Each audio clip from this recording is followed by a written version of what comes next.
Mo Brooks has finally figured out Donald Trump. Mo Brooks has gone on quite the journey with Donald Trump. Back in early 2016, the Alabama GOP congressman said there were hundreds of things that would keep him from backing Trump.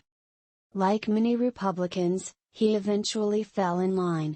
Though he didn't receive Trump's endorsement the first time he ran for the Senate in 2017, Brooks was one of the former president's staunchest allies he was a lead proponent of Trump's 2020 election lies. That all paid off for Brooks, when he received Trump's endorsement for Senate in April 2021, only to see it revoked nearly a year later. Brooks was struggling to gain traction in a crowded primary field, and the former president viewed him as softening on his unfounded claims of voter fraud. Still, Brooks managed to advance out of the May 24 GOP Senate primary to a runoff next week against Katie Britt, a former aide to retiring Sen.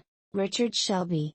But even after Brooks made a public plea for Trump to re-endorse him, the former president spurned him again, throwing his support behind Britt, who was already the favorite in the run. That long and winding road all led to this realization from Brooks: it's quite clear that Donald Trump has no loyalty to anyone or anything but himself, he told Outcome this week.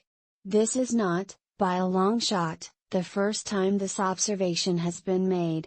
And it is, of course, easy for Brooks to publicly say this now, when he is no longer in Trump's good graces. But it still is revealing of where Trump finds himself in this political moment. The former president unquestionably remains the most dominant figure in the party, but the past month or so has shown there are limits to that dominance.